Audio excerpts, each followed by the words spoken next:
معزز حاضرین، اس دنیا میں اور آخرت میں بھی سب سے بڑی نیکی اور سب سے بڑا مقام توحید کا ہے۔ انسان کی کامیابی کے لیے سب سے پہلا زینہ توحید کا زینہ ہے۔ اور توحید کسے کہتے ہیں؟ توحید کا مطلب ہی یہ ہے کہ اللہ کے بارے میں یہ اعتقاد ہو کہ وہ موجود ہے۔ سب سے پہلا اعتقاد تو یہی ہونا چاہیے کہ وہ موجود ہے، وہ اپنی ربوبیت میں یعنی اپنے افعال و اعمال میں اکیلا ہے، اپنی الوہیت اور عبادات میں تنہا عبادات کا مستحق ہے، اور اپنے اسماء و صفات میں تنہا ہے، یکتا ہے، اس کا کوئی ہمسر اور اس کا کوئی شریک نہیں ہے، اس کے جیسا اس کا کوئی مثیل نہیں ہے۔ اسی کے برعکس شرک ہے۔ جو شخص شرک کرتا ہے وہ دنیا کا سب سے گھٹیا انسان ہے، ذلیل انسان ہے۔ دنیا میں اللہ نے جتنے بھی مخلوقات پیدا کیے ہیں سب سے حقیر وہی شخص ہے جو مشرک ہے، بلکہ اولئک ہم شر البریہ، اللہ نے کہا کہ جو شرک کرے، اللہ کی توحید سے وفاداری نہ ہو، وہ مخلوق میں سب سے بدترین ہے۔ آپ دیکھیے دنیا میں کیسے کیسے مخلوق سب سے بدترین ہے وہ۔ اور اللہ رب العالمین نے فرمایا، سورہ مائدہ کی آیت ہے، انہ من یشرک باللہ فقد حرم اللہ علیہ الجنہ ومأواہ النار۔ جو شرک کر لیتا ہے نا، اللہ جنت کو حرام کر دیتا ہے، اس پر جہنم کو واجب کر دیتا ہے، اس کا ٹھکانہ جہنم بن جاتا ہے۔ اسی طرح سے لقمان علیہ السلام نے اپنے بیٹے کو نصیحت کرتے ہوئے سب سے پہلے شرک سے ڈرایا، شرک کی سنگینی، اس کی قباحت اور اس کی خطرناکی سے آگاہ کرتے ہوئے کہا، یا بنی لا تشرک باللہ، بیٹے شرک نہیں کرنا، اس سے بڑھ کر کوئی گناہ ہے نہیں، اس سے بڑھ کر کوئی ظلم نہیں ہے۔ اسی طریقے سے سورہ انعام آپ پڑھیں گے تو آپ کو پتہ چلے گا، اللہ نے انبیاء کا ذکر کیا، 18 انبیاء کا ذکر کرنے کے بعد کہا، وَلَوْ أَشْرَكُوا لَحَبِطَ عَنْهُمْ مَا كَانُوا يَعْمَلُونَ۔ اگر شرک یہ بھی کرتے تو ان کے اعمال بھی برباد ہو جاتے ہیں۔ تو گویا شرک سے اعمال برباد ہو جاتے ہیں، جہنم پکی ہو جاتی ہے اور جنت اس پر حرام ہو جاتی ہے۔ اسی طریقے سے صحیح مسلم کی روایت ہے، اللہ کے رسول صلی اللہ علیہ وسلم نے کہا، من مات یشرک باللہ شیئا دخل النار۔ جو اس حالت میں اس دنیا سے گیا کہ شرک کرتا رہا، یشرک باللہ شیئا، ذرا سا بھی شرک کرتا رہا، اس دنیا سے جب گیا تو اس کی زندگی میں شرک پایا جاتا تھا، اس کے دامن میں شرک پایا جاتا تھا، وہ جہنم میں داخل ہوگا۔ عبداللہ بن مسعود رضی اللہ تعالیٰ عنہ کہتے ہیں کہ میں نے اللہ کے رسول صلی اللہ علیہ وسلم سے پوچھا کہ سب سے بڑا گناہ کون سا ہے؟ آپ صلی اللہ علیہ وسلم نے سب سے بڑے گناہ کو بیان کرتے ہوئے کہا، ان تجعل للہ ندا وہو خلقک، اللہ کے ساتھ شرک کرو جبکہ اللہ نے تمہیں پیدا کیا ہے، پیدا کسی اور نے نہیں کیا، لیکن اللہ کو بڑا نہ مان کر غیروں کو بڑا مانا جا رہا ہے۔ رب نے پیدا کیا ہے، مصیبت آ رہی غیروں کے در پہ آ جاتا ہے۔ تو یہ سب سے بڑا گناہ ہے۔ آپ جو ایک حدیث ہے بارہا سنے ہوں گے کہ صحیح بخاری کی روایت ہے کہ 7 سب سے بڑے بڑے گناہ، ان میں سے سب سے پہلے نمبر پر اگر کوئی گناہ ہے تو شرک ہے۔ اللہ کے رسول صلی اللہ علیہ وسلم نے کہا تھا 7 ہلاک کرنے والے گناہوں سے بچو، ان میں سے پہلے نمبر پر شرک ہے۔ تو بہرحال میں شرک کی قباحت کیا زیادہ بیان کروں، آپ نے بارہا سنا ہے۔ معاشرے میں جو شرک کے چور دروازے پائے جاتے ہیں، معاشرے میں شرک کی بہت ساری شکلیں ہیں، بہت سی صورتیں پائی جاتی ہیں، طرح طریقے سے انسان شرک کر رہا ہے۔ انہی میں سے ایک شکل تعویذ اور گنڈوں کی شکل میں ہے۔ شرک کا ایک دروازہ ہے یہ بھی۔ ایک انسان تعویذ گنڈوں کے ذریعے سے اپنی زندگی میں شرک کو بھرتا ہے، اپنے نامہ اعمال کو شرک سے بھر لیتا ہے تعویذ گنڈوں کے ذریعے سے۔ اور تعویذ گنڈوں کے تعلق سے آپ سن چکے ہیں، حقیقت معلوم ہے، لیکن اعادہ اور یاد دہانی کے لیے، تجدید کے لیے آپ کے سامنے یہ مسئلہ بیان کیا جا رہا ہے۔ اللہ کے رسول صلی اللہ علیہ وسلم نے خود بیان کر دیا ہے، من علق تمیمۃ فقد اشرک، جس نے تعویذ لٹکائی اس نے شرک کیا۔ بالکل واضح طور پر مسند احمد کی روایت ہے، صحیح روایت ہے۔ اللہ کے رسول نے بالکل واضح طور پر کہہ دیا، جس نے تعویذ لٹکائی اس نے شرک کیا۔ تعویذ کسے کہتے ہیں؟ تعویذ یہ ہمارے اردو زبان میں کہتے ہیں، تعویذ کے معنی ہوتے ہیں پناہ مانگنا، اور عربی میں جو ہم تعویذ لٹکاتے ہیں اس کو تمیمہ کہا جاتا ہے۔ تمیمہ، حدیث جب آپ پڑھیں گے تو آپ کو جگہ جگہ تمیمہ کے الفاظ ملیں گے، تمائم کے الفاظ ملیں گے۔ وہ دھاگا، وہ کڑا، وہ چھلا، اسی طریقے سے وہ تار، وہ تانت اور کاغذ، یہ ساری چیزیں جو بھی لٹکایا جاتا ہے یہ سب تمیمہ کہلاتا ہے۔ لغت بھی آپ عربی ڈکشنری اٹھا کر دیکھ سکتے ہیں کہ جو بھی چیز انسان مصیبتوں سے بچنے کے لیے لٹکاتا ہے وہ سب تمیمہ عربی میں کہلاتا ہے۔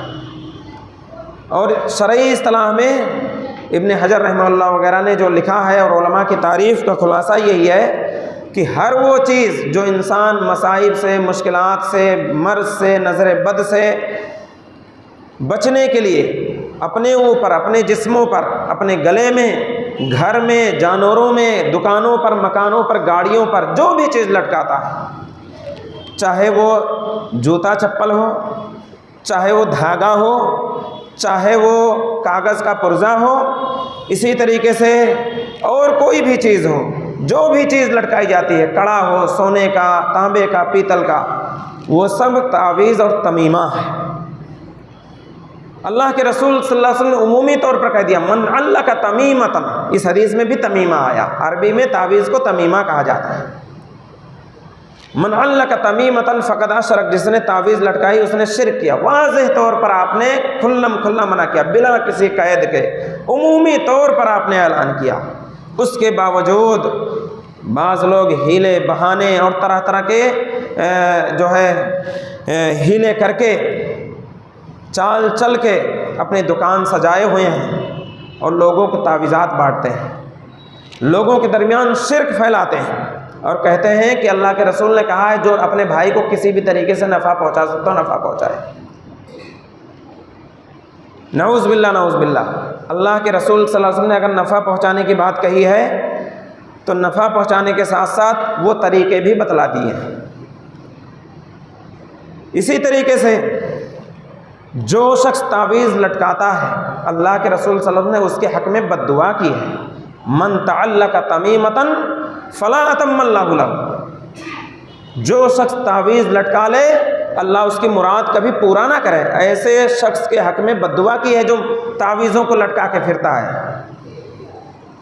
اسی طریقے سے اللہ کے رسول صلی اللہ علیہ وسلم نے کہا، من تعلق شیئا اکل الیہ، جو کوئی بھی چیز لٹکا لے وہ اسی کے سپرد کر دیا جاتا ہے۔ ہم سب کا ایمان ہے کہ ہم سب کس کے سپرد ہیں؟ اللہ کے سپرد ہیں۔ ہمارا بھروسہ ہے اسی پر، ہمارا ایمان ہے، یقین ہے کہ ہماری حفاظت کی ذمہ داری اللہ نے لے رکھی ہے۔ اگر اللہ رب العالمین اپنی ذمہ داری ہٹا لے تو ہم محفوظ نہیں رہ سکتے ہیں، یہ ہمارا ایمان ہے۔ لیکن جب کوئی شخص کوئی چیز لٹکا لیتا ہے تو اسی کے حوالے کر دیا جاتا ہے، اور جب اس کے حوالے کر دیا جائے گا وہ اس کی حفاظت کر سکتا ہے؟ کبھی نہیں کر سکتا ہے۔ آج ایک کاغذ کے پرزے پر، ایک دھاگے پر، اس پر ہمارا بھروسہ ہے۔ بھروسہ یہ سب سے بہترین عبادت ہے ایمانیات میں سے۔ اللہ سے بھروسہ اور توکل اٹھا کر کے ہم ایک کاغذ کے پرزے پر بھروسہ کرتے ہیں کہ یہ ہماری حفاظت کرے گا، نظر بد سے بچائے گا۔ یہ ساری چیزیں عام ہیں معاشرے میں اسلامی بھائیوں، اس لیے ہم اور آپ کو چاہیے کہ تعویذوں سے بچیں اور لوگوں کو بھی بچائیں۔ یہ شرک کا چور دروازہ ہے، حذیفہ بن الیمان رضی اللہ عنہ نے ایک شخص کے بازو میں ایک دھاگا دیکھا، فوراً کاٹ دیا۔ صحابہ کرام اس حدیث پر عمل کرتے تھے جس کو اللہ کے رسول نے بیان کیا کہ اگر کوئی برائی دیکھو اپنی ہاتھ سے روک دو، نہیں ہے تو زبان سے بولو، اس کی بھی طاقت نہیں، دل میں برا جانو، یہ ہونا چاہیے۔ یہ نہیں کہ ہاں میں ہاں ملائیں، خوشامد کریں، یہ نہیں ہونا چاہیے۔ تو حذیفہ بن الیمان رضی اللہ عنہ نے اس کے بازو کے دھاگے کو اپنے ہاتھ سے کاٹ دیا اور سورہ یوسف کی ایک آیت تلاوت کی، وَمَا يُؤْمِنُ أَكْثَرُهُمْ بِاللَّهِ إِلَّا وَهُمْ مُشْرِكُونَ۔ لوگ اللہ پر ایمان رکھتے ہوئے بھی شرک کرتے ہیں۔ اکثر لوگ کلمہ پڑھ کر اللہ پر ایمان رکھ کر بھی شرک میں پڑے رہتے ہیں، شرک کرتے ہیں۔ اس آیت نے واضح کر دیا کہ کلمہ پڑھ کر بھی ایک انسان شرک کر سکتا ہے۔ تو بہت سارے ہمارے کلمہ گو بھائی ہیں جو اس شرک میں ملوث ہیں اور باقاعدہ شرک کرتے ہیں، اس لیے ہم اور آپ کو بچنا چاہیے۔ اسی طریقے سے مسند احمد کی ایک روایت ہے، علامہ البانی رحمہ اللہ نے اس کو ضعیف کہا ہے، لیکن فواد عبد الباقی ایک محدث ہیں، انہوں نے دوسری کتاب میں مجموع الزوائد کے اندر اس کو حسن کہا ہے، حسن درجے کی روایت ہے، قابل حجت ہے۔ مزید اس میں جس راوی کو لے کر کے علامہ البانی نے ضعیف کہا ہے، دوسری حدیث میں دوسرے راوی ہیں، تو یہ حدیث بالکل قابل حجت ہے۔ اللہ کے نبی صلی اللہ علیہ وسلم کے تعلق سے ہے کہ ان النبی صلی اللہ علیہ وسلم راى رجلا، آپ صلی اللہ علیہ وسلم نے ایک آدمی کو دیکھا، فی یدہ حلقۃ من صفر، اس کے ہاتھ میں تانبے کا ایک چھلا تھا، حلقہ تھا، ایک کڑا تھا، جیسے آج کل فیشن میں لوگ پہنتے نہیں ہیں۔ آج ہم نے اپنا حلیہ، اپنا چال چلن مسلمان ہونے کے باوجود مسلمانوں والا نہیں رکھا ہے۔ اس طریقے سے غیروں میں ہم شامل ہو گئے ہیں، غیروں کی تہذیب کو اس طرح سے اپنا لیا ہے کہ ہم اپنے آپ کو، اپنی شناخت کو چھپانا چاہتے ہیں اور سوچتے ہیں اس طرح ہم محفوظ رہیں گے۔ کب تک محفوظ رہو گے؟ اس دنیا سے سب کو جانا ہے، یہ حقیقت ہے۔ تو اپنے آپ کو، اپنی شناخت کو مسلمان دکھا کر کے ہمیں رہنا چاہیے اس دنیا میں۔ ہندوستان جیسے ملک میں اپنی شناخت کو چھپا کر کے جینا، یہ ایمان میں کمزوری کی علامت ہے۔ اپنی شناخت کو واضح کر کے رہنا چاہیے۔ کتنے مسلمان ہیں جو ہاتھوں میں کڑا پہنتے ہیں؟ کہہ دو کیوں پہنا، کہتے ہیں بس یوں ہی پہن لیا۔ اگر یوں ہی پہن دو تو غیروں کی مشابہت ہے، غیروں کی تہذیب ہے، سکھوں نے اس کو اپنی علامت بنا رکھی ہے۔ اسلامی بھائیوں، تو اللہ کے رسول صلی اللہ علیہ وسلم نے اس کے ہاتھ میں کیا دیکھا؟ ایک تانبے کا چھلا دیکھا، ایک تانبے کا حلقہ دیکھا جو اس نے کڑا پہن رکھا تھا تانبے کا۔ تو آپ نے پوچھا ما ھذہ، فقال ما ھذہ، یہ کیا ہے؟ تو اس نے کہا من الواہنہ، مجھے بہت کمزوری آ گئی ہے بدن میں بڑی کمزوری آ گئی ہے، جس کی وجہ سے میں نے یہ تانبے کا کڑا پہن لیا ہے۔ ہمارے درمیان بھی ایسے ایسے بزرگ، اور اللہ بھلا کرے کہ جس طریقے سے دین اسلام پوری دنیا میں عام ہوا، اسی طریقے سے میڈیکل سائنس نے بھی ترقی کی ہے، جس کی وجہ سے بہت ساری برائیاں لوگوں سے چھٹ گئیں۔ میڈیکل سائنس نے بہت سارے حقائق کو واضح کر دیا، ورنہ بزرگ لوگ ایسے ایسے مشورے دے کر ایسے ایسی چیزوں میں لوگوں کو الجھا کے رکھتے تھے۔ آج بھی ایسے لوگ مل جائیں گے، یہ پہن لو یہ بیماری دور، یہ پہن لو یہ بیماری دور۔ تو اس طریقے سے تو اس آدمی نے بھی کہا کہ میں نے کمزوری کی وجہ سے پہن رکھا ہے۔ تو اللہ کے رسول صلی اللہ علیہ وسلم نے کہا فَإِنَّهَا لَا تَزِيدُكَ إِلَّا وَهْنًا، اسے تم پہن کے رہو گے تو تمہاری کمزوری اور بڑھے گی۔ بدن کی کمزوری ہو سکتا ہے ٹھیک بھی ہو جائے، تو عقیدے کی کمزوری اور زیادہ بڑھ جائے گی۔ تمہارا عقیدہ اتنا کمزور ہو جائے گا، جب بھی کسی کو کوئی مصیبت ہوگی تم اللہ کو چھوڑ کر اسی پر بھروسہ کرتے رہو۔ فما تزیدک الا وہنا، یہ چیز تمہارے اندر صرف کمزوری میں اضافہ کرے گا، عقیدہ بھی کمزور، بدن بھی کمزور، بیماری بھی آئے گی۔ اور آپ دیکھیے ایک انسان علاج کرے 2 مہینہ 6 مہینے میں الحمدللہ بہت حد تک وہ ٹھیک ہو جاتا ہے، اور تعویذ پہننے والے سالہ سال تعویذ پہنتے ہیں، پھر بھی آرام نہیں ملتا ہے۔ یہ ایسی لعنت ہے، پوری زندگی اپنے گلے میں لٹکائے رہتے ہیں۔ اسلامی بھائیوں، تو اللہ کے رسول صلی اللہ علیہ وسلم نے کہا انزعها، اس کو اتار دو، یہ تمہاری کمزوری میں اضافہ کرے گا۔ اس کے بعد آپ صلی اللہ علیہ وسلم نے آگے ایک بات کہی، فَإِنَّكَ لَوْ مِتَّ وَهِيَ عَلَيْكَ، اگر تم اسی حالت میں مر گئے کہ تمہارے ہاتھ میں یہ تانبے کا کڑا موجود تھا، مَا أَفْلَحْتَ أَبَدًا، تو زندگی میں کبھی کامیاب نہیں ہو سکتے ہو، آخرت تو تباہ ہو جائے گی۔ تو اس سے کیا پتہ چلتا ہے کہ جو لوگ کالے دھاگے، کڑے، چھلے، تعویذیں، یہ ساری چیزیں لٹکاتے ہیں، ان کی آخرت تباہ ہو جاتی ہے۔ اس لیے ہمیں ان سب چیزوں سے مکمل بچنے کی ضرورت ہے اور قوم کو بھی بچانے کی ضرورت ہے۔ اسی طریقے سے ایک دفعہ نبی صلی اللہ علیہ وسلم کے پاس 10 آدمیوں کا وفد آیا، 10 آدمی تھے، آپ نے سب سے بیعت کی، 9 لوگوں سے بیعت کر لی، ایک آدمی کو چھوڑ دیا آپ نے۔ لوگوں نے کہا اے اللہ کے رسول، آپ نے سب سے بیعت کر لی، اس کو کیوں چھوڑ دیا؟ تو آپ نے کہا وعلیہ تمیمہ، اس نے تعویذ پہن رکھی ہے۔ کتنی گھن تھی آپ کو، کتنی کراہیت تھی آپ کو، کتنی تعویذ سے نفرت تھی کہ اس آدمی سے ہاتھ ملانا اور بیعت کرنا گوارا نہیں کی۔ تو اس لیے ہم اور آپ کو نبی کے پسند کو اپنانا چاہیے، اور نبی صلی اللہ علیہ وسلم جس چیز کو ٹھکرا دیا ہمیں بھی ٹھکرا دینا چاہیے۔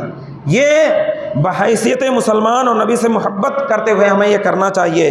اسی طریقے سے ابو بشیر الانصاری رضی اللہ عنہ کہتے ہیں ہم اللہ کے رسول صلی اللہ علیہ وسلم کے ساتھ تھے، آپ نے ایک قاصد کو بھیجتے ہوئے حکم دیا، لا یبقین علی رکبۃ بعیر قلادۃ من وتر او قلادۃ الا قطعت، کہ جاؤ اور کسی اونٹ کے گردن میں بھی کوئی تانت، رگوں کا کوئی مالا، رگوں کو سکھا کر کے تانت بنا کر پہناتے تھے، کسی بھی اونٹ کے گردن میں کوئی عام سا مالا ہو یا کوئی خاص مالا پہن رکھا ہو، سب کو کاٹ دیا جائے۔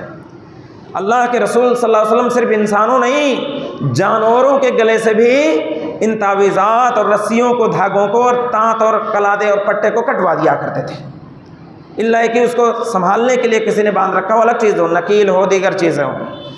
لیکن اگر کسی نے اس نیت سے لٹکایا ہے تو آپ، یہ صحیح مسلم کی روایت ہے، آپ نے جانوروں کے گلے سے بھی اتروا دیا، اور اس کے باوجود ہم اور آپ دھڑلے سے اس کا کاروبار کرتے ہیں اور کھلم کھلا لٹکاتے ہیں اور سوچتے ہیں کہ کچھ حرج نہیں ہے۔ معزز و مکرم حاضرین، عبداللہ بن مسعود رضی اللہ تعالیٰ عنہ، ان کی بیوی زینب رضی اللہ عنہ یہ بیان کرتی ہے کہ عبداللہ بن مسعود رضی اللہ عنہ جب گھر میں آتے تھے تو ان کی عادت تھی کھنکھار کر کے آتے تھے، آواز کر کے آتے تھے، کیونکہ ان کی چاہت ہوتی تھی کہ میں کوئی ایسی چیز نہ دیکھ لوں جو مجھے ناپسند ہو، اس لیے وہ کھنکھار کر کے آتے تھے، آواز لگا کر آتے تھے تاکہ گھر میں جو ہو ہوشیار ہو جائے، معاملہ ٹھیک ہو جائے۔ کہتے ہیں کہ وہ زینب رضی اللہ عنہ کہتی ہیں کہ ان کا یہ دستور تھا۔ ایک دن وہ ہمارے گھر پر آئے، آنے کے بعد جب انہوں نے کھنکھارا آواز لگائی تو اس وقت میرے پاس ایک بوڑھی عورت بیٹھی ہوئی تھی، اور مجھے بیماری، حمرہ بیماری کی وجہ سے مجھے وہ دم کر رہی تھی، اور اس نے میرے گلے میں ایک تعویذ بھی پہنا رکھا تھا۔ جب ان کی آواز میں نے سنی اپنے شوہر کی تو میں نے اس عورت کو چارپائی کے نیچے چھپا دیا۔ اس کے بعد جب وہ آ گئے تو میرے پاس آ کر بیٹھ گئے اور پوچھا کہ یہ تمہارے گلے میں کیا ہے؟ تو میں نے کہا کہ یہ وسم اس چیز میں دم کیا ہوا ہے۔ کتنا مبارک سمجھا جاتا ہے نا، کتنا متبرک اور مبارک سمجھا جاتا ہے کہ نیچے نہ گرنے پائے، کہیں جانے نہ پائے، تو کہا اس میں دم کیا ہوا ہے۔ تو عبداللہ بن مسعود رضی اللہ عنہ نے فوراً اپنے ہاتھ سے اسے کاٹ دیا اور کہا کہ عبداللہ کا خاندان شرک سے بے نیاز ہے۔ کتنی بڑی بات کہی ہوا، عبداللہ کا خاندان شرک سے بے نیاز ہے۔ تو آپ رضی اللہ عنہ بھی تعویذ کو گلے میں لٹکانے کو شرک سمجھتے تھے، اس لیے انہوں نے یہ جملہ کہا کہ عبداللہ کا خاندان شرک سے بے نیاز ہے، اور اپنے ہاتھ سے کاٹ کر پھینک دیا۔ معزز و مکرم حاضرین، آپ جب مزید اور مطالعہ کریں گے، میں خلاصہ پیش کرنے کی کوشش کروں گا، آپ جب مزید مطالعہ کریں گے تو آپ کو پتہ چلے گا کہ صحابہ کرام رضی اللہ عنہم اجمعین اپنے نبی کو انہوں نے آنکھوں سے دیکھا، ان نبی صلی اللہ علیہ وسلم کے اعمال کو دیکھا، سنا، سمجھا، وہ ہماری بنسبت آپ کی ہر ادا کو زیادہ سمجھتے تھے۔ ابراہیم نخعی رحمہ اللہ یہ مشہور تابعی ہیں، یہ صحابہ کے بارے میں کہتے ہیں کہ کانو یکرہون التمائم کلھا من القرآن وغیر القرآن، کہ صحابہ کرام چاہے جیسا بھی تعویذ ہو، چاہے قرآنی تعویذ ہو چاہے غیر قرآنی تعویذ ہو، سب کو ناپسند کرتے تھے۔ ہم اور آپ کیا کرتے ہیں؟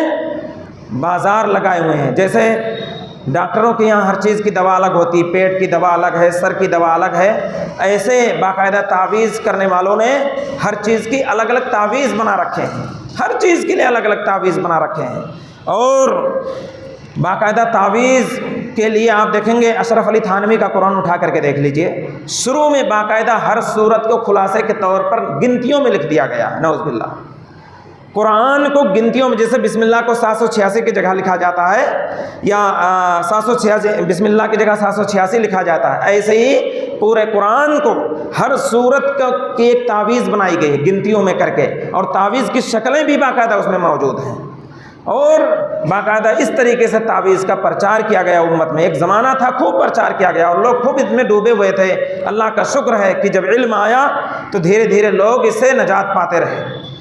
تو کس طریقے سے لوگ تعویذ کو پروستے ہیں، کس طریقے سے اس کا پرچار کرتے ہیں، جبکہ تعویذ کے تعلق سے چند حقائق آپ نے سنے ہیں۔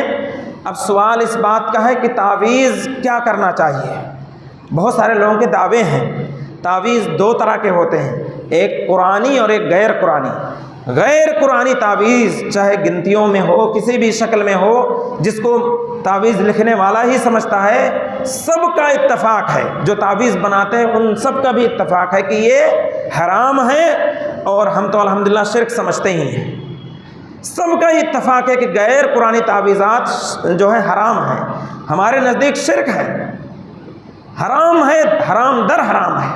اسی طریقے سے جہاں تک قرآنی تعویذ کی بات ہے تو قرآنی تعویذ کے تعلق سے کچھ حوالے دیتے ہیں، جو لوگ قرآن کو جائز کہتے ہیں کہ قرآنی تعویذ بنانا جائز ہے، وہ حوالے دیتے ہیں۔ کہتے ہیں کہ عوف بن مالک الاشجعی رضی اللہ عنہ اللہ کے رسول کے پاس آئے اور کہا، اے اللہ کے رسول، ہم منتر، دم، جھاڑ پھونک وغیرہ کرتے تھے، آپ نے منع کیا ہے، تو اب کیا کریں؟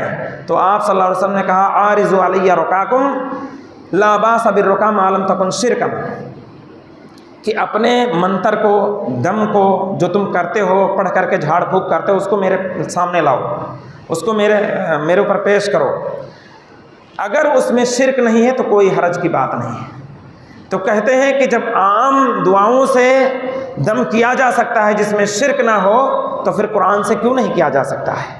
اسی طریقے سے ایک اور دلیل دیتے ہیں کہ عبداللہ بن عمر بن عاص رضی اللہ عنہ نے اپنے بیٹے کے گردن میں ایک دعا لٹکا دی تھی، تختی پر لکھ کر کے ایک دعا لٹکائی تھی، اعوذ بکلمات اللہ التامات من شر ما خلق، یہ دعا لٹکا دی تھی۔ تو جب وہ لٹکا سکتے ہیں تو ہم کیوں نہیں تعویذ لٹکا سکتے ہیں؟ اسی طریقے سے اماں عائشہ رضی اللہ عنہا کی ایک دلیل دی جاتی ہے کہ اماں عائشہ نے کہا، تعویذ وہ ہے جو مصیبت کے آنے سے پہلے، نظر بد لگنے سے پہلے جو پہنا جائے، وہ تعویذ ہے۔ انہوں نے اس کی تعریف کر دی ہے۔ تو اس طرح سے ایک اور دلیل، عقلی دلیل دیتے ہیں کہ اگر قرآن کو پڑھا جاتا ہے اور پڑھ کر کے اگر اس سے شفا مل سکتی ہے تو لٹکا کر شفا کیوں نہیں مل سکتی ہے؟ جبکہ اللہ رب العالمین نے شفاؤں و رحمہ قرآن کو کہا ہے۔ جب قرآن میں شفا ہے تو شفا ملنی چاہیے، چاہے ہم پڑھ کر کے دم کریں، چاہے لٹکا کر کے ہم اس سے شفا حاصل کریں، قرآن تو شفا ہے، ہمیں شفا ملنی چاہیے اور ملتی بھی ہے شفا۔ اس طرح کی باتیں کہتے ہیں۔ اسلامی بھائیوں، قرآن کو اللہ نے شفا کہا تو اپنے نبی کے ذریعے سے شفا حاصل کرنے کا طریقہ بھی بتا دیا ہے۔ اللہ کے نبی صلی اللہ علیہ وسلم خود دم کیا کرتے تھے، یہ طریقہ خود نبی صلی اللہ علیہ وسلم نے بتا دیا ہے۔ آپ کے صحابہ بھی دم کرتے تھے۔ سورۃ الفاتحہ کو سورۃ الشافیہ کہا گیا ہے۔ ایک بار صحابہ کرام کی ایک ٹیم گئی ہوئی تھی اور جس گاؤں میں گئے ہوئے تھے وہاں ایک موذی جانور نے، بچھو نے یا سانپ نے اس کو ڈس لیا تھا، اور ایک صحابی نے اس کو سورۃ فاتحہ سے دم کیا تھا، تعویذ نہیں لٹکائی تھی۔ کسی بھی صحابی سے واضح طور پر یہ نہیں ملتا ہے، نہ اللہ کے رسول صلی اللہ علیہ وسلم کھلم کھلا کہا ہو کہ جو ہے قرآنی تعویذ لٹکا سکتے ہیں، آپ نے کہیں نہیں کہا ہے۔ تو آپ نے طریقہ بتا دیا ہے قرآن سے شفا کیسے حاصل کیا جائے، صحابہ اسی پر عمل کرتے تھے، پاگل پہ پڑھتے تھے، پاگل ٹھیک ہو جاتا تھا۔ خود نبی صلی اللہ علیہ وسلم کو ایک بار بچھو نے ڈنک مارا، آپ نے سورہ اخلاص، قل هو اللہ احد، قل اعوذ برب الفلق، قل اعوذ برب الناس، تینوں صورتیں پڑھ کر کے آپ نے دم کی۔ جادو جب آپ پر ہوا، انہی صورتوں کے ذریعے سے، سورہ فلق اور سورہ ناس کے ذریعے سے آپ نے دم کیا۔ اسی طریقے سے آپ صلی اللہ علیہ وسلم نے خاص دعا بھی بتا رکھی ہے دم کی، کہ بسم اللہ ارقیکا من کل شیء یؤذیکا ومن کل شر نفس او عین حاسد اللہ یشفیکا۔ اس طرح کی دعا آپ صلی اللہ علیہ وسلم نے بتا رکھی ہے، تو ہم سب کو دعائیں کرنی چاہیے۔ اور جہاں تک بات یہ ہے کہ اماں عائشہ رضی اللہ عنہا نے جو کہا کہ جو مصیبت نازل ہونے سے پہلا پہنا جائے وہ تعویذ ہے، تو وہ اس کی تعریف بتلا رہی ہیں، نہ کہ اس سے یہ ثابت کرنا چاہ رہے ہیں کہ نہیں قرآنی تعویذ لٹکا سکتے ہو۔ اس میں مجمل بات ہے اور اس سے یہ نہیں اخذ کیا جا سکتا ہے۔ اسی طریقے سے اللہ کے رسول صلی اللہ علیہ وسلم نے عمومی طور پر ساری تعویذوں کو شرک قرار دیا ہے۔ آپ نے یہ نہیں کہا کہ قرآنی تعویذ شرک نہیں ہے، غیر قرآنی شرک ہے۔ اسلامی بھائیوں، اسی طرح سے عبداللہ بن عمر بن عاص رضی اللہ عنہ نے جو اپنے بیٹے کے گردن میں تختی لگائی تھی، دعا لٹکائی تھی، پہلی بات تو وہ روایت ہی سندن صحیح نہیں ہے، دوسری بات تعلیم کے لیے انہوں نے لٹکائی تھی، یہ بھی وضاحت موجود ہے، اور تیسری بات یہ ہے یہ تعویذ بنانے والے تختے کہاں لٹکاتے ہیں؟ یہ تو باقاعدہ کاغذ اور تعویذ بنا کر لٹکاتے ہیں، اور جو تعویذ بناتا ہے وہ تختیوں پر نہیں لکھتا ہے۔ اپنے بچے کو تعلیم کے لیے صحابہ کیا کرتے تھے کہ یہ بچہ جب سامنے دیکھے گا اس دعا کو یاد کرے گا، اس لیے ایسا انہوں نے کیا ہے، لیکن یہ بھی سندن ضعیف ہے اسلامی بھائیوں۔ اس کے علاوہ قرآن کی بے حرمتی کس قدر ہے؟ جو لوگ، کوئی غیر مسلم اگر قرآن کے خلاف بات کہہ دے، ہم روڈوں پر اتر جاتے ہیں، پتھر بازیاں کرتے ہیں، دیگر حرکتیں کرتے ہیں اور بیان بازیاں دیتے ہیں، باقاعدہ دھڑلے سے، باقاعدہ مسجدوں میں بیٹھ کر، مدرسوں میں بیٹھ کر کے قرآن کی بے حرمتی کے لیے تعویذ دیا جاتا ہے۔ ایک انسان جب قرآنی تعویذات کو لٹکاتا ہے تو ہم بستری کی حالت میں، باتھ روم میں، ٹوائلٹ میں، حیض و نفاس کی حالت میں، ہر حالت میں قرآن کو لٹکائے رہتا ہے۔ اور کون صاحب ایمان ہے جو ناپاکی کی حالت میں قرآن کو لٹکا کر کے رکھے؟ تو قرآن کی بے حرمتی بھی اس سے ہوتی ہے۔ اس کے علاوہ سد ذرائع کے طور پر قرآنی تعویذات بھی حرام ہیں۔ کیوں؟ کیونکہ قرآن کی تعویذات 2-4% بناتے ہوں گے، تقریباً گنتیاں اور ایسی ایسی چیزیں لکھ کر کے ہم نے تعویذات کاٹے پھاڑے ہیں، 90% سے زائد، بلکہ 95%۔ آپ تعویذات کھول کے دیکھ لیجئے، اس میں نقشے ملیں گے، اس میں گنتیاں ملیں گے، اس میں ایسے کلمے ملیں گے جو ہم بھی نہیں پڑھ سکتے ہیں۔ اسلامی بھائیوں، یہ حقائق ہیں۔ تو شرک یا تعویذات کا یہ ذریعہ بھی ہیں۔ اگر کوئی قرآنی تعویذات بناتا ہے تو اس کے آڑ میں شرک یا تعویذات پھیلتے ہیں، اس لیے سد ذرائع کے طور پر بھی یہ چیزیں حرام ہیں اور اس سے بچنے کی ضرورت ہے۔ زمانے جاہلیت میں لوگ انسانوں سے، جناتوں سے، مصیبتوں سے، نظر بد سے بچنے کے لیے کیا کیا نہیں کرتے تھے، گھروں میں اور اپنے اوپر، اپنے گلے میں، جانوروں میں سب کچھ لٹکاتے تھے۔ آج مسلمان عورتیں بھی اس میں بہت آگے ہیں، اپنے آپ کو مصیبتوں سے بچانے کے لیے، اپنے بچوں کو بچانے کے لیے باقاعدہ تکیے کے نیچے چھری رکھتی ہیں، لوہے کی چیز رکھتی ہیں کہ اس سے ہم محفوظ رہیں گے۔ نعوذ باللہ، نعوذ باللہ، اس طرح کیا جاتا ہے۔ مرچیں گرم کر کے اس کی دھونی دی جاتی ہے۔ لوگ جو ہے گاڑیوں میں جوتے چپل لٹکاتے ہیں، لیمو مرچ لٹکاتے ہیں، اس طرح کی حرکتیں کرتے ہیں۔ یہ سب شرکیہ کام ہے۔ ہم سب کو بچنے کی ضرورت ہے۔ اللہ ہم سب کو اپنے حفظ و امان میں رکھے اور شرک جیسے کبھی برائی سے بچنے کی توفیق عطا فرمائے۔ آمین۔